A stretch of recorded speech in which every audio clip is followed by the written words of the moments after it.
चलिए देखें बेटा, लास्ट वाले टॉपिक में अपन लोगों ने देखा था इक्वेशन ऑफ प्लेन, और फॉर्मेट्स हमने कौन से यूज करे थे उसमें, एक जनरल इक्वेशन, दूसरा हमने इंटरसेप्ट फॉर्म देखा था, और तीसरा हमने देखा था 1 पॉइंट फॉर्म और 3 पॉइंट फॉर्म भी देख लिया था हमने 3 पॉइंट से पहले, और उस पर एक क्वेश्चन हमने लास्ट वाले लेक्चर में किया था। अब देखो बेटा, नेक्स्ट वाला प्रॉब्लम जो है जो मैंने दिया है यहाँ पे, वो भी उसी पर बेस्ड है और एक नया टाइप है, तो जरा ध्यान से समझ के रखो, और बहुत कुछ नहीं है, सिंपल सी बात है। क्या बोल रहे हैं ध्यान से सुनिएगा बेटा इस प्रॉब्लम में, एक बार देख लो, और मेरे ख्याल से अटेम्प्ट लगाना पहले, अटेम्प्ट लगाना एक बार, तो उसका देखना इसमें। सुनो क्या बोला मैंने, आपको 4 पॉइंट्स दिए हैं और ये शो करना है कि वो चारों के चारों जो है वो कोप्लेनर है। याद रखिएगा, अभी तक हम लोग पढ़ते आते थे कोलिनियर है, अब अपना टर्म आया है कोप्लेनर है। इन चारों पॉइंट्स को मुझे कोप्लेनर बताना है। कोप्लेनर का मतलब होता है बेटा सारे के सारे सेम प्लेन में लाई करेंगे, मतलब एक ही प्लेन में यदि सारे पॉइंट्स लाई करें तो हम बोलते हैं कि वो कैसे है मेरे लिए कोप्लेनर। चलो, और क्या निकाला है, find the equation of plane containing them, मतलब इन चारों पॉइंट को कंटेन करने वाले प्लेन की इक्वेशन भी आपको बतानी है। ठीक है, अब सुनो, भले से यदि वो नहीं भी बोलता ना तो भी मैं इक्वेशन ऑफ प्लेन तो पहले निकालूंगा, तभी पता करवाऊंगा कि वो कोप्लेनर है या नहीं। बेटा लॉजिक देखिए, लॉजिक क्या है, कुछ भी नहीं, सिंपल सा। हमने ये बोला यार प्लेन है, चारों पॉइंट्स हैं, आप बना लो उसे। फर्स्ट पॉइंट मेरे पास आ रहा है 0, -1, -1, दूसरा आ रहा है -4, -4, -4, तीसरा आ रहा है 4, 5, 1, और लास्ट आ रहा है 3, 9, 4। अब बेटा देखिए, है ना,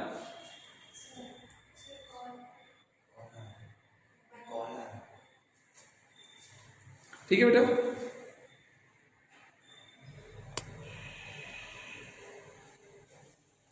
अच्छा ये चारों पॉइंट्स आपको दिए हुए हैं, है ना।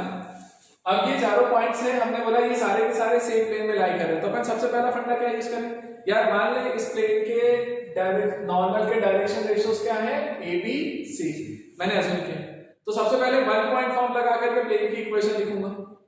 तो 1 पॉइंट फॉर्म हम किसी पे भी अप्लाई करें, मान लीजिए इस पे किया तो हम बोलेंगे a x - x1, तो x - 0 plus b y - y1, तो y1 कितना है -1, तो minus minus plus 1, plus c z - z1, तो ये भी क्या जाएगा प्लस 1, और ये इक्वल टू में कितना आ गया 0। चलिए, है ना, चलिए जैसे ये इक्वेशन निकल के आया तो मेरे लिए इक्वेशन क्या है sir, ax plus b y plus 1 plus c z plus 1 equal to 0। तो बेटा देखो ध्यान से एक चीज, मैं तुम्हें क्या बोल रहा हूँ, आपको भले से वो बोले कोप्लेनर बताओ या कुछ भी बताओ, सबसे पहले मेरा टारगेट ही है कि इक्वेशन ऑफ प्लेन निकालो, कि सबसे पहले हम काम क्या करने वाले हैं ये भी समझ लो, तुम्हें क्लियर हो जाएगा। हमने पढ़ा था कि 3 पॉइंट से पास होने वाले प्लेन की इक्वेशन हम लिखते थे लास्ट वाले क्लास में, तो बेटा ये 4 पॉइंट्स है ना, इसमें से ये कोई भी 3 पॉइंट्स आप उठा लो और उससे बनने वाले प्लेन की इक्वेशन लेकर के आओ सबसे पहले, और जो फोर्थ वाला पॉइंट यदि वो भी उसी प्लेन पर है तो वो उसकी इक्वेशन को सेटिस्फाई करेगा। तो यदि वो उसकी इक्वेशन को सेटिस्फाई करेगा तो मैं बोलूंगा कि हाँ भाई वो कोप्लेनर है, यदि नहीं सेटिस्फाई कर रहा है तो मतलब कोप्लेनर नहीं।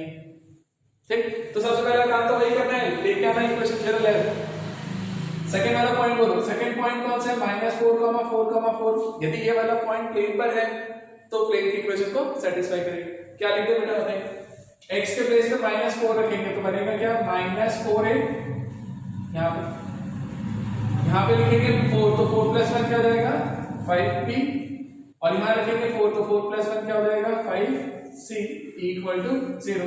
क्या ये इक्वेशन नंबर 2 हो गया।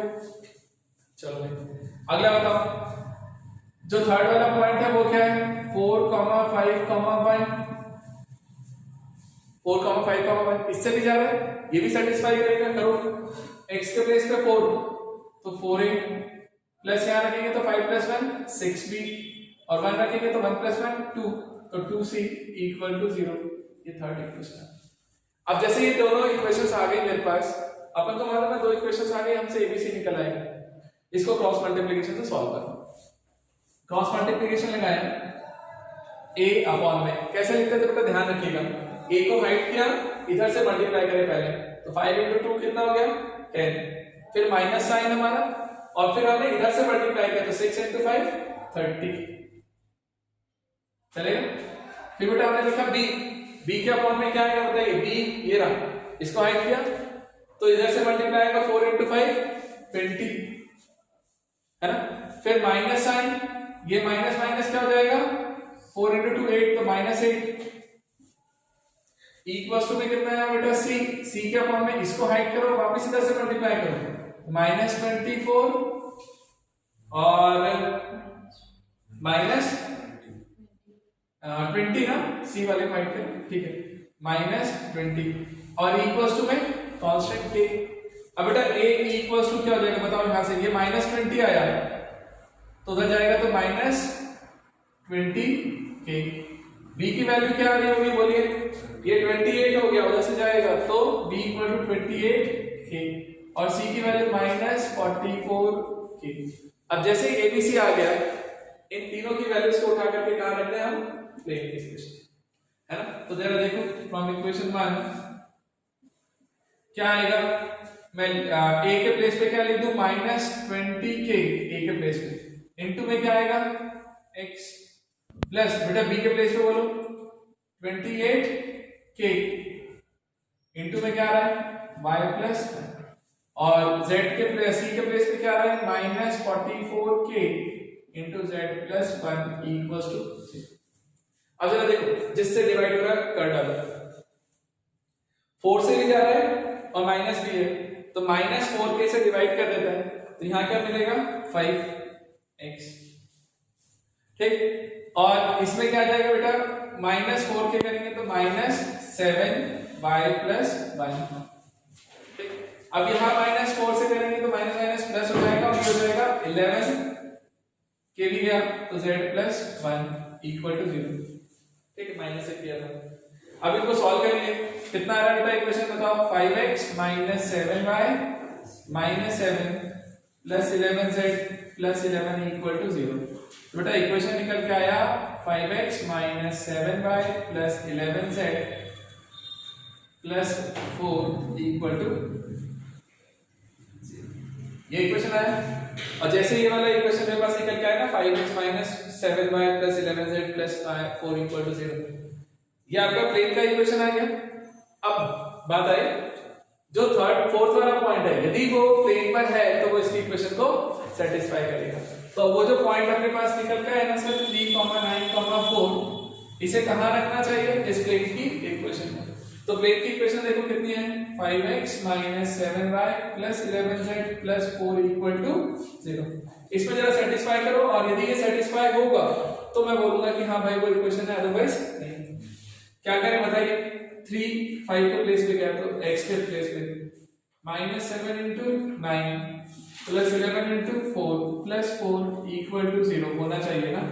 ये कितना हो रहा है 15 माइनस 63 प्लस 44 प्लस 4 तो 44 48 53 63 माइनस 63 हाँ 0 हो गया, हो गया।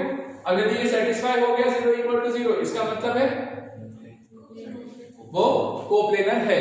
तो इस तरीके से अपन को निकालना है कोप्लेनर है, और यदि मान लो वो उसको सेटिस्फाई नहीं करता तो मैं वहां पे बोलता कि भाई वो कोप्लेनर नहीं है। और उसने जो बोला था अगला वाला क्या उस प्लेन की इक्वेशन निकाल करके बताओ, तो इस प्लेन की इक्वेशन क्या निकल के आएगी बेटा, ये मेरा आंसर। तो यहां से हमारे दोनों आंसर्स निकल के आते हैं। तो भले से वो बोले या ना बोले, मुझे प्लेन की इक्वेशन तो निकालनी पड़ेगी ही पड़ेगी। ठीक, इस तरीके से बेटा मेरा आंसर आता है। इसे नोट करो तो फिर मैं अगला वाला प्रॉब्लम समझाता हूं, फिर नेक्स्ट वाला प्रॉब्लम करता हूं। जल्दी करना, फास्ट।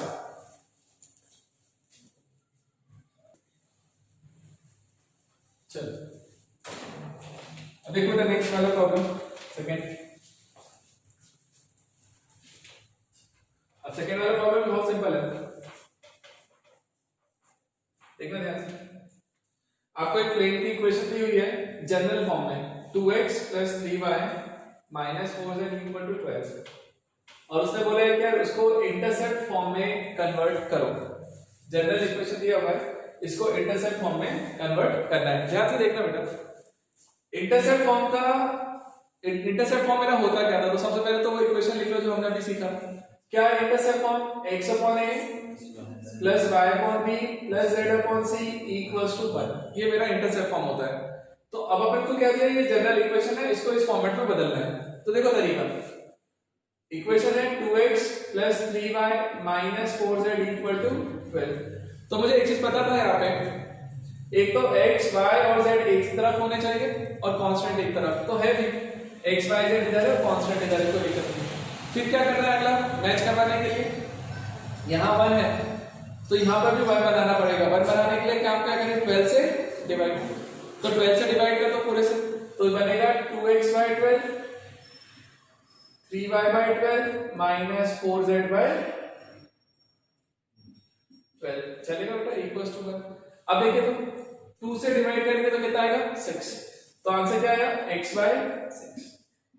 3 से डिवाइड करेंगे तो 4, z से डिवाइड किया तो 3, है ना, मतलब 4 से डिवाइड करके ये बना। और जैसे हमने ये वाला फॉर्मेट देखा तो यार यही तो फॉर्मेट है मेरा, x upon a plus y upon b plus z upon c। अब ये माइनस में आ रहा है मतलब इंटरसेप्ट कैसा है, नेगेटिव।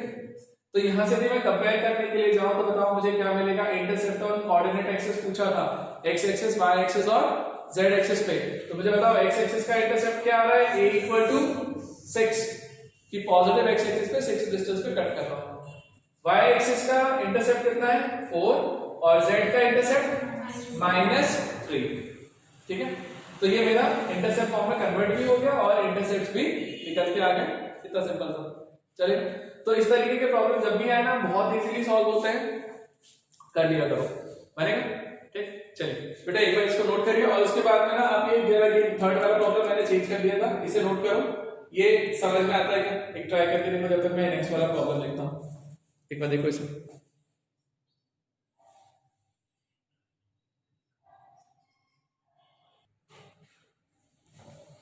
देखिए बेटा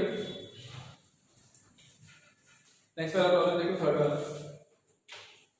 अब मैंने तुमसे एक चीज बोला था, याद करो, जब मैंने तुम्हें लास्ट वाले लेक्चर में पढ़ाया था और मैंने इक्वेशन ऑफ प्लेन निकाल के दिया था इंटरसेप्ट फॉर्म में, तो मैं तुमसे एक चीज बोला था, क्या प्रॉब्लम में कभी भी वो इंटरसेप्ट वाला वर्ड यूज करता है कि इंटरसेप्ट से रिलेट करके प्रॉब्लम को उसने बनाया है, सीधे सीधे इंटरसेप्ट फॉर्म पे जाओ, वही आपको आंसर दे करके आएगा, वही सबसे इजी पड़ता है ना।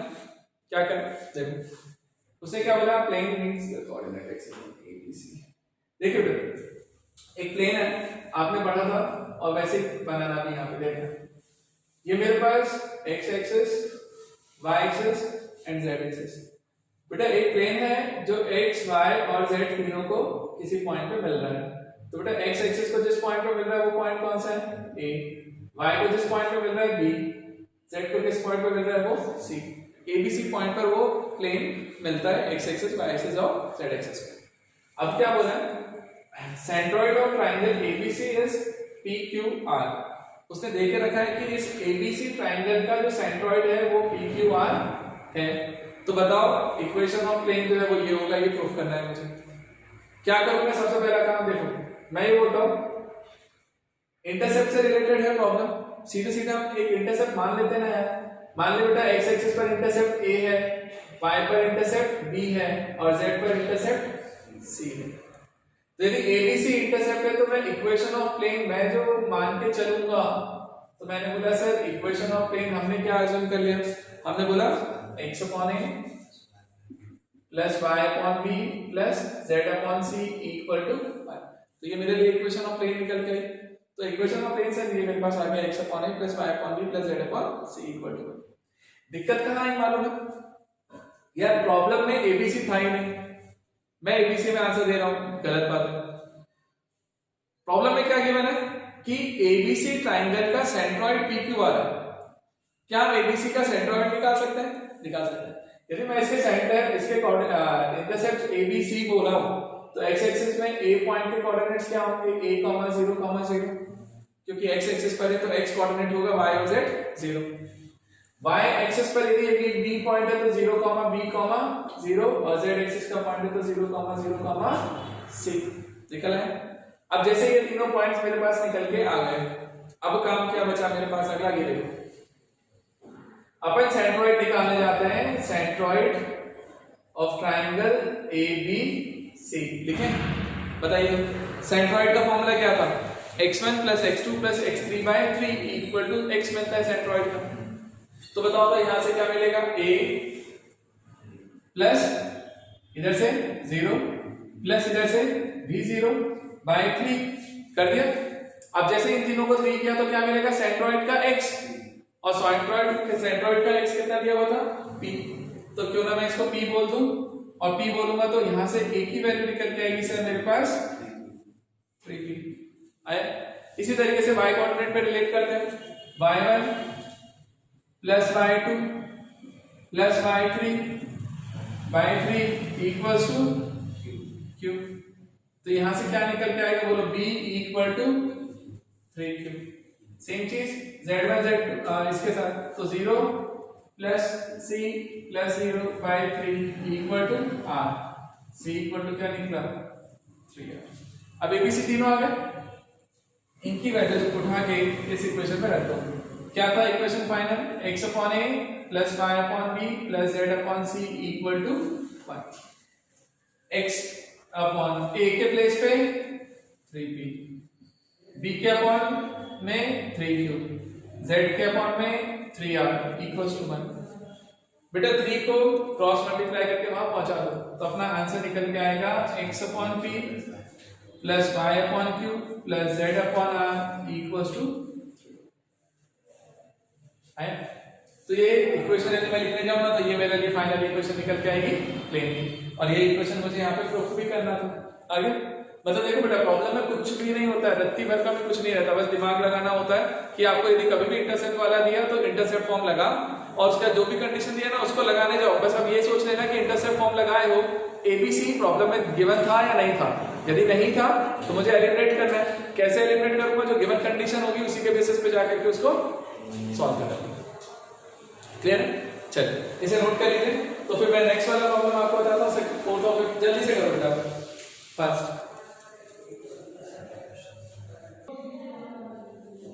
चलिए बेटा अब नेक्स्ट वाला प्रॉब्लम पे आते हैं। नेक्स्ट वाला देखो फोर्थ वाला, वो भी समझ लो, बहुत सिंपल है। अब मिलते रहते हैं ऐसे क्वेश्चंस वगैरह, इजी है बट आते रहते हैं।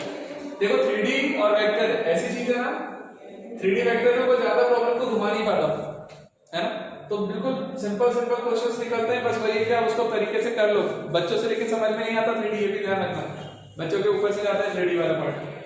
चलो उनके ऊपर से तो सभी जाता है, पढ़ना ही नहीं चाहिए। ठीक है, फोर्थ वाला प्रॉब्लम में क्या बोला उसने, बताओ, find the plane, find the equation of plane, find the equation of plane है, equation of plane passing through the point 2, 4, 6 and making an equal intercept on the coordinate axis। अब सुनो ध्यान से, प्रॉब्लम में क्या बोला उसने, यार कोऑर्डिनेट एक्सिस पर इक्वल इंटरसेप्ट कट कर रहा है, इक्वल इंटरसेप्ट कट कर रहा है कोऑर्डिनेट एक्सिस पे। एक कोऑर्डिनेट एक्सिस पर इंटरसेप्ट है तो मैं कौन से ले लूं, एबीसी है ना। तो मैं इक्वेशन ऑफ प्लेन को अज्यूम करता हूं कि इक्वेशन ऑफ प्लेन जो है वो मेरे लिए क्या हो गया, मैंने बोला x upon a plus y upon b plus z upon c equal to 1। ये कब होता था, जब मैं इंटरसेप्ट फॉर्म में लिखता था कि x एक्सिस पर इंटरसेप्ट a है, y पर b है और z पर c है। अब उसने एक प्रॉब्लम में क्या दिया बताओ, x का जो इंटरसेप्ट है a, y का जो इंटरसेप्ट है b और z का जो इंटरसेप्ट है c, सबकी वैल्यू सेम है, इक्वल इंटरसेप्ट तीनों सेम है तो सबको एक ही लिख दें। इक्वेशन सोचो क्या आएगा, x upon a plus y upon a plus z upon a equals to 1। Solve करिए तो बेटा, x plus y plus z equals to 8। क्या ये इक्वेशन निकल के आया? चलो जैसे ये इक्वेशन मेरे पास निकल के आया तो मैंने बोला चलो बढ़िया, इतना हो गया। 3 वेरिएबल में खेल रहे थे एबीसी में, अब एक में आ गया ए में। बात है अब ए कैसे निकालें, कोई ना कोई कंडीशन गिवन है। क्या सर, जो प्लेन है वो 2, 4, 6 से पास हो रहा है। यदि प्लेन 2, 4, 6 से पास हो रहा है तो उसकी इक्वेशन को सेटिस्फाई करेगा। तो बेटा क्यों ना मैं इसको 2, 4, 6 लिख दूं, सेटिस्फाई करेगा। x के प्लेस पे रखो तो कितना आएगा, 2 प्लस y के प्लेस पे 4 प्लस z के प्लेस पे 6 इक्वल टू 8। तो ये हो गया a इक्वल्स टू 12। अभी जो a की वैल्यू 12 है ना, इसे उठा के इसमें रख दो, आपको इक्वेशन क्या मिलेगा, x plus y plus z equals to 12। और ये बेटा मेरा फाइनल आंसर है। ठीक, अब इतना सिंपल सा होता है प्लेन का प्रॉब्लम। चलेगा। चलिए इसे भी नोट करिए, तो फिर नेक्स्ट वाला अटेम्प्ट लगाओ जल्दी से, उसे भी खत्म कर लें।